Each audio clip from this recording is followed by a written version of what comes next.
Bonjour, mesdames et messieurs, bon réveil et bienvenue dans ce journal. Au cours d'une conférence de presse, le ministre chargé de la promotion de la jeunesse et de l'emploi des jeunes annonce que l'opération Agir pour les jeunes démarre effectivement ce lundi 20 juillet. L'opération consiste à accorder des prêts aux jeunes pour le financement d'activités génératrices de revenus.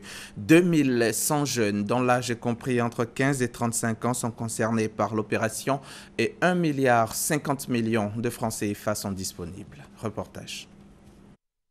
Agir pour les jeunes, cette opération qui consiste à accorder aux jeunes des prêts pour le financement d'activités génératrices de revenus, entre dans sa phase active dès ce lundi 20 juillet. Sidi Touré, le ministre chargé de la promotion de la jeunesse et de l'emploi jeune, initiateur de l'opération, l'a annoncé ce week-end. L'opération Agir pour les jeunes entend mettre en activité 2100 jeunes dans 10 régions de Côte d'Ivoire. En plus de ces régions, d'autres régions du pays seront touchées par l'opération qui s'inspire des mécanismes éprouvés et expérimentés avec succès en Côte d'Ivoire par le FAFSI, le Fonds d'appui aux femmes de Côte d'Ivoire. À la faveur de la prochaine visite d'État du président Alassane Ouattara, le district de Woroba est la première étape de l'opération Agir pour les jeunes. Pour les étapes du Béré, du Worodougou, du Bafing, le processus a permis de sélectionner plusieurs groupements de jeunes dans ces régions. Environ 545 projets individuels ou en groupement portés par des jeunes promoteurs seront réalisés. Selon le ministre, les prêts accordés aux jeunes seront de l'ordre de 100 à 700 000 francs CFA à travers un processus intégré qui comprend notamment l'information des populations locales, l'enregistrement des candidats, la sélection des bénéficiaires, la formation des jeunes, la mise en place du crédit, l'encadrement pour la mise en activité et le remboursement. L'opération Agir pour les jeunes concerne les jeunes de 15 à 35 ans avec un élargissement aux personnes de 40 ans. Elle est l'aboutissement de la signature de convention entre l'agence Emploi Jeunes et 2 institutions bancaires de la place. Bientôt, un complexe agroalimentaire à Beaunois, une usine de transformation de noix de cajou et une seconde pour la fève de cacao. La cérémonie de la pose de première pierre a eu lieu récemment en présence du ministre d'État Jeannot Ahoussou-Kouadio. Sur un site de 30 hectares, le complexe agroalimentaire va coûter 65 milliards de francs CFA et emploiera directement près de 4000 jeunes. C'est ce que nous dit Herman Niamé. À terme, il va générer près de 4000 emplois directs. Le complexe agroalimentaire qui sortira de terre dans moins d'1 an à Beaunois sera spécialisé dans la transformation des noix de cajou et des fèves de cacao. Il va coûter 65 milliards de francs CFA. L'homme qui est à la base de cet important chantier se nomme Kwaou Niamoutié. Il voit en cet acte une volonté d'être utile à son pays. Côte d'Ivoire, premier producteur mondial de cacao, premier producteur africain de noix de cajou, et que tout ceci est vendu à l'état brut à l'étranger, c'est une honte pour nous, les jeunes Ivoiriens, qui grâce à l'effort de nos parents, que grâce à l'effort de l'État, nous avons été faire de grandes études, nous sommes venus, on s'est lancé dans les affaires, Dieu merci, ça va.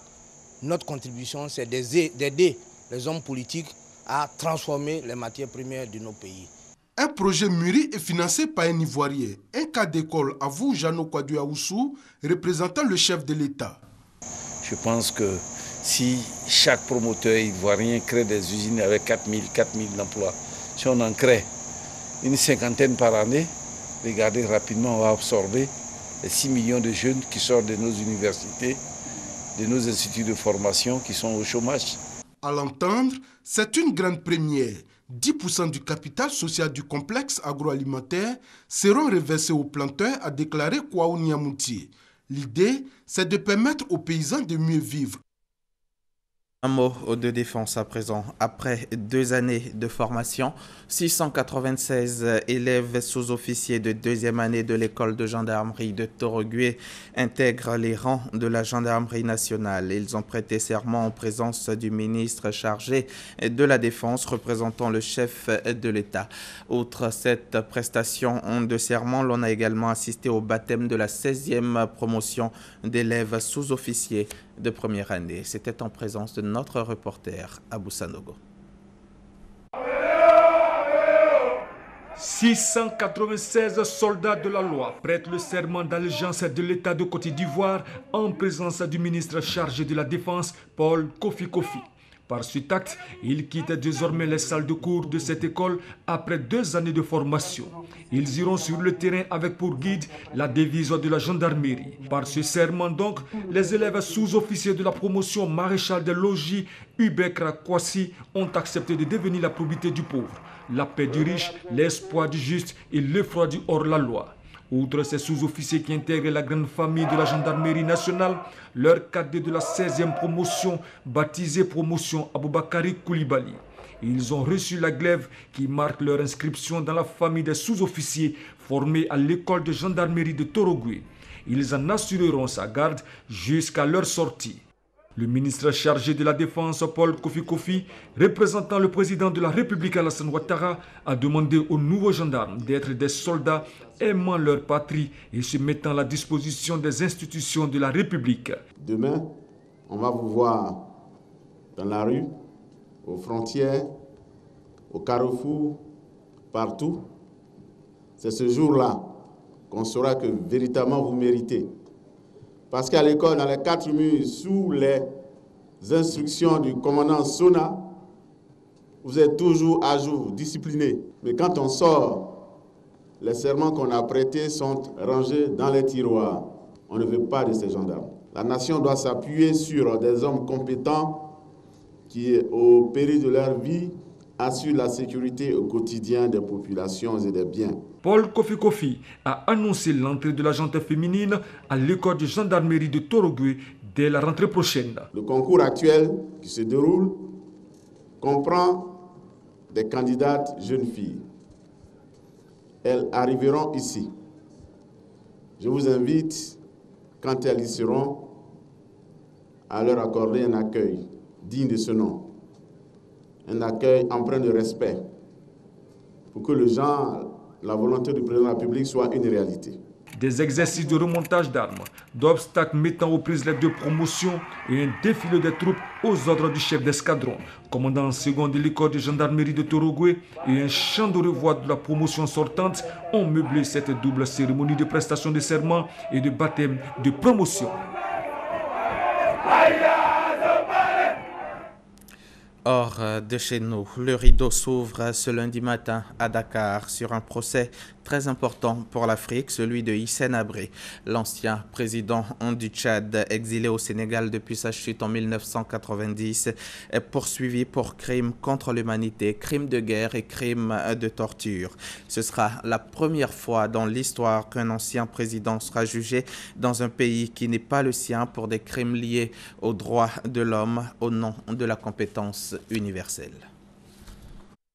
C'est ici que devra se présenter Hissène Habré ce lundi. L'ex-président tchadien doit répondre devant les chambres africaines extraordinaires basées à Dakar pour des exactions commises sous son règne entre 1982 et 1990. Une période dont se souviennent Souleymane et Abdourahmane, présumés victimes de torture. On m'a amené dans une cellule au camp Martyr. Cette cellule, c'est l'enfer. J'ai beaucoup souffert dans cette cellule. Plus les autres prisonniers qui étaient dans la cellule. Parce qu'une cellule qui fait 40 personnes, sans lumière, pas de bon manger, les conditions de vie. Et j'ai souffert dans cette cellule. Et j'ai vu des gens souffrir dans ces cellules. Je sortais de l'hôpital avec 5 bulletins d'examen que je devais répartir le lendemain. Et ils les ont tous ramassés de mes mains. Et on ne m'a même pas amené à l'hôpital pour faire ces examens. Et j'étais mourant. Ils m'ont laissé à mort. J'étais dans la cellule avec aucun soin, même pas de nourriture et tout cela. Ils savaient que d'un moment à l'autre, je vais mourir. Crimes contre l'humanité, crimes de guerre et crimes de torture. Des accusations qui devraient le conduire tout droit à la Haye devant la Cour pénale internationale. Mais Hissène Habré, lui, sera jugé par un tribunal spécial créé par l'Union africaine. Principal enquêteur dans cette affaire, Reed Brody, conseiller juridique à Human Rights Watch, est confiant. Personne ne pensait qu'on arriverait au jugement d'Hissène Habré. Quand nous avons commencé, il y a une victime qui nous a dit « Mais depuis quand la justice est-elle venue jusqu'au Tchad ?» Je pense que la justice vient aujourd'hui au Tchad, au Sénégal et en Afrique. Un procès historique donc, mais qui risque de se tenir sans l'unique accusé. Hissène Habré remet en cause la légalité et la légitimité de la juridiction devant le jugé. Il a décidé de renoncer à participer à ce procès, a annoncé l'un de ses avocats. 100 témoins seront entendus, prévus du 20 juillet au 22 octobre. Les audiences seront filmées et diffusées en différé sur des chaînes de télévision. Arrivé au pouvoir par un coup d'État en 1982, Hissène Habré a régné d'une main de fer sur le Tchad. 40 000 exécutions sommaires et disparitions forcées et près de 200 000 victimes de torture sont enregistrées durant ces 8 années de pouvoir. Il est renversé en 1990 par son chef d'état-major, l'actuel président Idriss Déby Itno. Hissène Habré, 73 ans, risque 30 ans de prison ferme et des travaux forcés à perpétuité. Produire de l'énergie par la fermentation des déchets agricoles, c'est possible et c'est ce qui s'appelle la méthanisation. La France veut en faire l'expérimentation, mais le projet peine à voir le jour. Donc là, on a du fumier, de l'extrait sec de lisier, de l'ensilage d'herbe, des déchets de céréales et un petit peu de fiente de volaille. Une recette qui permet de produire de l'électricité. Dans le Tarn, cet agriculteur a décidé d'investir dans un méthaniseur pour produire de l'énergie verte avec ses déchets. Le principe est simple, récupérer le gaz de fermentation de ces déchets pour le brûler dans un groupe électrogène. Le courant produit est revendu à EDF. En France, en 2012, on répertoriait seulement 300 méthaniseurs contre 7000 en Allemagne. Un retard que Philippe Nouveillon explique par l'investissement très lourd, 1 million d'euros dans son cas, pris en charge partiellement par le fabricant. La balle est surtout dans le camp des industriels qui doivent être plus performants avec des installations moins chères, donc en particulier avec une production en série d'installations petites ou moyennes qui est le véritable marché. Sur le plateau du Larzac à la Cavalerie, 47 agriculteurs se sont associés. La plupart élèvent des brebis dont le lait est destiné à la création du roquefort. Sur cette parcelle, ils veulent créer un méthaniseur dont le gaz serait injecté directement dans le réseau. Mais selon Francis Morin, les freins sont nombreux. Pour vous donner une idée, nous avons là, à quelques mètres de nous, la conduite de transport. Il suffit juste de traverser la départementale 999 pour aller s'y raccorder. Et on nous annonce des chiffres, un poste d'injection qui coûte 500 000 euros. Et les frais de raccordement, tout ajouté, on arrive facilement à 800 000 euros. Alors que c'est quand même un projet collectif. Il faut mettre un terme à ces coûts, quoi. Au total, il faudrait investir presque 6 millions d'euros pour que le projet voie le jour. L'investissement de taille et le regroupement de 47 agriculteurs compliquent la tâche. En France, jusqu'ici, ce sont les installations à taille humaine comme celle de Philippe Nouveillon qui se sont montrées les plus viables. La ministre de l'écologie, Ségolène Royal, ambitionne de surmonter ces obstacles pour créer 1500 méthaniseurs d'ici 2020. À un jour de l'élection présidentielle, le médiateur ougandais qui tentait de mettre fin à la crise qui dure depuis avril a finalement quitté le pays en ajournant sine die les pourparlers. En cause, l'absence du camp gouvernemental aux discussions. Pas un ministre ni un représentant du parti au pouvoir ou de ses alliés n'a répondu à la convocation du ministre ougandais de la Défense. Or, la question qui était censée être mise sur la table était celle du calendrier électoral et d'un nouveau report de la présidentielle au Burundi.